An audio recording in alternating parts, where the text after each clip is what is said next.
Welcome to Nisha classes at UK.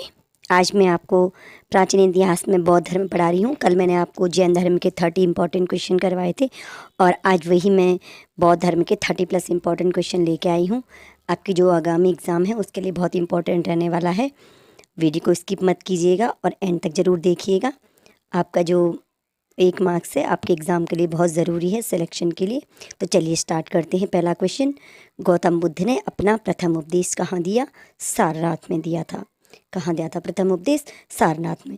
Gautam Buddha ने कहाँ पैदा हुए, कब पैदा हुए और माँ का नाम, पिता का नाम, ये बहुत पुरानी बातें हो चुकी हैं। आप पढ़ते रहते हैं, बुक से ही पढ़ सकते हैं।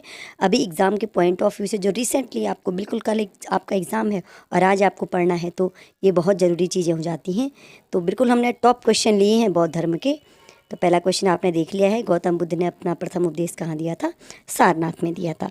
अब दूसरा क्वेश्चन है, गौतम बुद्ध के प्रथम उपदेश देने की घटना को बौद्ध ग्रंथों में क्या कहा जाता है? तो बौद्ध ग्रंथों में गौतम बुद्ध के जन्म की जो बहुत सारी घटनाएं हैं उनको अलग अलग नाम दिए गए हैं।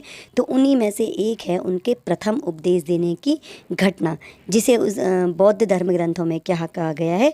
धर्मचक्र प्रवर्तन। फिर है, बुद्ध की गृह त्याग की घटना को किस नाम से जाना जाता है? जैसे प्रथम उपदेश देने की घटना है, वैसे ही उनकी गृह त्याग की घटना को किस नाम से जाना जाता है? इसे कहते हैं महाभिनिष्क्रमण। आप कंफ्यूज मत होइएगा, ये है महाभिनिष्क्रमण।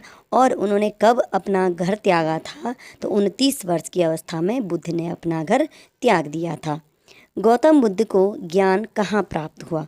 उन्हें ज्ञान प्राप्त हुआ बोध गया में। स्थान का नाम क्या है? बोध गया। कहाँ? फाल्गु नदी के किनारे और पीपल वृक्ष के नीचे। कौन से वृक्ष के नीचे? पीपल वृक्ष के नीचे। बौद्ध धर्म में आपने सुना होगा 3 रत्न हैं। त्रिरत्न कौन कौन से हैं? बुद्ध, धम्म और संघ। जैसे कहते हैं ना, बुद्धम शरणम गच्छामि, धम्मम शरणम गच्छामि और संघम शरणम गच्छामि। तो ये बुद्ध, धम्म, संघ, ये क्या है? बौद्ध धर्म के त्रिरत्न कहलाते हैं। इस प्रकार अष्टांगिक मार्ग भी हैं, ये त्रिरत्न हैं पहले तो। अब इसके बाद नेक्स्ट क्वेश्चन देखते हैं, बौद्ध भिक्षुओं के निवास स्थान को क्या कहा जाता है? तो जहाँ बौद्ध भिक्षु निवास करते हैं उस स्थान को हम क्या कहते हैं? विहार कहते हैं। ठीक है, बहुत सारे नाम है इसमें, विहार है, चैत्य है, स्तूप है। तो बौद्ध भिक्षुओं के निवास स्थान को क्या कहा जाता है? इन्हें हम क्या कहते हैं? विहार कहते हैं। बौद्ध भिक्षुओं के पूजा स्थल को क्या कहा जाता है? तो जहाँ पर बौद्ध भिक्षु पूजा करते हैं उस स्थान को हम क्या कहते हैं? चैत्य कहा जाता है। पूजा स्थल को क्या कहा जाता है? चैत्य कहा जाता है। जिस प्रकार आपका जैन धर्म 2 भागों में बट गया था, उसी प्रकार बौद्ध धर्म भी 2 पंथों में यानी 2 भागों में बट गया था, हीनयान और महायान। कौन से 2 भाग हैं? हीनयान और महायान। आगे बढ़ते हैं, बौद्ध साहित्य के 3 पिटक हैं। 3 पिटकों का नाम क्या है? सुत्त पिटक, विनय पिटक, अभिधम्म पिटक। तो पहला क्वेश्चन ये बनता है, कितने पिटक हैं? 3। और कौन कौन से? सुत्त पिटक, विनय पिटक, अभिधम्म पिटक। बुद्ध ने ज्ञान प्राप्ति से पूर्व किन गुरुओं से शिक्षा ली थी? तो बुद्ध के गुरु थे आलार कलाम तथा उदक रामपुत्र। 2 थे, आलार कलाम और उदक रामपुत्र। फिर बुद्ध ने सर्वाधिक उपदेश अपने कहाँ पर दिए? तो बुद्ध ने अपने सर्वाधिक उपदेश दिए थे श्रावस्ती नामक स्थान पर। पहला उपदेश कहाँ दिया था? आपने सबसे पहला क्वेश्चन देखा हमने, सारनाथ। ठीक है, और सर्वाधिक उपदेश बुद्ध ने कहाँ दिए थे? श्रावस्ती नामक उपदेश, श्रावस्ती नामक स्थान पर। बौद्ध धर्म का प्रचार किस भाषा में किया गया? तो यह किया गया आपका पाली भाषा में। इसी प्रकार की चीज़ें हमने आपको जैन धर्म में पढ़ाई थी, तो बौद्ध धर्म में भी वही है। बौद्ध धर्म का प्रचार किस भाषा में किया गया? पाली भाषा में। फिर बौद्ध ग्रंथों में संस्कृत का प्रयोग भी हुआ, और वह कब से प्रारंभ होता है? तो अभिधम्म पिटक से बौद्ध ग्रंथों में संस्कृत का प्रयोग प्रारंभ होता है। एक मिलिंद पनो पुस्तक है जो एक बौद्ध काव्य है, ये किससे संबंधित है? यूनानी राजा मिनेंडर जो मिलिंद है तथा बौद्ध विद्वान नागसेन का इसमें संवाद मिलता है। आगे बढ़ते हैं, महायान संप्रदाय के 2 भाग हो गए जाते हैं बाद में, शून्यवाद तथा विज्ञानवाद। अब शून्यवाद किसने चलाया? तो शून्यवाद के प्रवर्तक थे नागार्जुन, और विज्ञानवाद के प्रवर्तक हुए आपके मैत्रेय, नाथ। तो बौद्ध धर्म के दो भाग हो गए, हीनयान और महायान। फिर महायान संप्रदाय के भी दो भाग हो जाते हैं, शून्यवाद और विज्ञानवाद। शून्यवाद चलाया नागार्जुन ने, और विज्ञानवाद के प्रवर्तक यानी विज्ञानवाद किसने चलाया? आपके मैत्रेय नाथ ने चलाया। अब बुद्ध धर्म में और बौद्ध धर्म में अष्टांगिक मार्ग भी हैं। तो इन अष्टांगिक मार्गों का स्रोत क्या था? तैत्तिरीय उपनिषद, जो हमारी उपनिषद हैं, तो उनमें से एक है तैत्तिरीय उपनिषद। और इसी तैत्तिरीय उपनिषद के द्वारा अष्टांगिक मार्ग को निकाला गया। यानी अष्टांगिक मार्ग का स्रोत क्या था? आपका तैत्तिरीय उपनिषद था। तो ये उपनिषदों से भी जुड़े हुए हैं बौद्ध धर्म के जो चीज़ें हैं। आगे बढ़ते हैं। प्रारंभिक बौद्ध धर्म का इंसाइक्लोपीडिया किसे कहा जाता है? तो सुत्त पिटक। हमने 3 पिटक पढ़े, तो उसमें जो सुत्त पिटक है इसे हम प्रारंभिक बौद्ध धर्म का इंसाइक्लोपीडिया कहते हैं। नेक्स्ट क्वेश्चन, बुद्ध के पूर्व जन्म की कथाएं क्या कहलाती हैं? तो ये कहलाती हैं जातक कथाएं।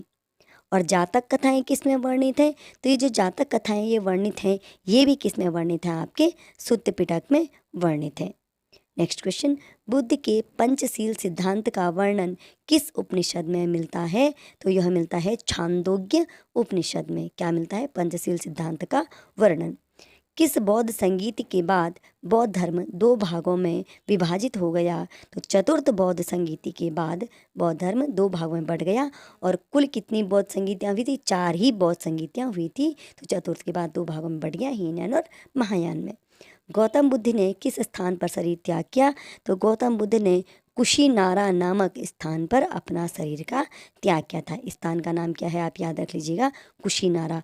अब बुद्ध द्वारा शरीर त्याग करने की घटना को बौद्ध ग्रंथों में क्या कहा गया है? इसे कहा गया है महापरिनिर्वाण। एक और घटना है, क्या है? शरीर त्यागने की, उसे कहा गया है महापरिनिर्वाण। अब देखते हैं बौद्ध धर्म के प्रसार में जो शासक थे वो कौन कौन थे? अशोक, मीनांडर, कनिष्क और हर्षवर्धन। इनका विशेष योगदान था बौद्ध धर्म के प्रचार में। ऐसा क्वेश्चन आ सकता है किसका योगदान नहीं है? तो 4 नाम आप फिलहाल याद रख लीजिएगा। नेक्स्ट, बौद्ध शिक्षा के प्रधान केंद्र कौन से थे? नालंदा तथा विक्रमशिला विश्वविद्यालय। ये जो 2 विश्वविद्यालय थे ये बौद्ध शिक्षा के प्रधान केंद्र थे। अब हमने यहाँ पे बौद्ध संगीतियों, 4 बौद्ध संगीतियों का आपको विस्तृत विवरण दिया है। तो प्रथम बौद्ध संगीति कहाँ हुई थी? राजगृह में हुई थी। अध्यक्ष कौन था? महाकश्यप। शासनकाल किसका था? अजात शत्रु का। द्वितीय बौद्ध संगीति आपकी होती है वैशाली में। अध्यक्ष हैं इसके सबाकामी और शासनकाल है कालाशोक का। तृतीय बौद्ध संगीति पाटलिपुत्र में। अध्यक्ष मोगली पुत्र तीस और शासनकाल किसका था? अशोक का। चतुर्थ हुई थी कुंडलवन कश्मीर में। अध्यक्ष कौन थे? वसुमित्र। और इसमें उपाध्यक्ष भी थे, जो कौन थे? अश्वघोष। ठीक है। और शासनकाल किसका था? कनिष्क का। तो चारों बौद्ध संगीतियों से रिलेटेड ये जितने भी पॉइंट हैं, सारे पॉइंट एग्जाम में पूछे जाते हैं। आप चारों बौद्ध संगीतियों के स्थान, अध्यक्ष और शासनकाल को अच्छे से याद कर लीजिएगा। कोई भी एग्जाम में पूछा जा सकता है। बहुत अच्छे से ध्यान से इसको याद करना बहुत ज़रूरी है। आपका 1 मार्क्स 2 मार्क्स इसमें से कन्फर्म हो सकते हैं। अब बुद्ध धर्म में 4 आर्य सत्य थे। बुद्ध के 4 आर्य सत्य कौन से थे? दुख, दुख समुदाय, दुख निरोध और दुख निरोधगामी प्रतिपदा। ये भी मैं आपको बता दूं, ये क्वेश्चन भी ऐसे ही पूछा जाता है कि इनमें कौन सा नहीं है, तो चारों याद करने ज़रूरी हैं। महात्मा बुद्ध ने अपनी सर्वप्रथम तपस्या कहाँ की थी? उरुवेला में की थी सर्वप्रथम तपस्या। और बुद्ध को अन्य किन नामों से जाना जाता है? तो तथागत एवं शाक्य मुनि जो हैं बुद्ध के ही नाम हैं। हमने बौद्ध धर्म, जैन धर्म आपको करा दिया। प्राचीन काल की, प्राचीन इतिहास की और भी हमारे पास काफ़ी डेटा है, हम आपको बताते रहेंगे। वीडियो अच्छा लगे तो लाइक कीजिएगा और चैनल अच्छा लगे आपको तो सब्सक्राइब कीजिएगा।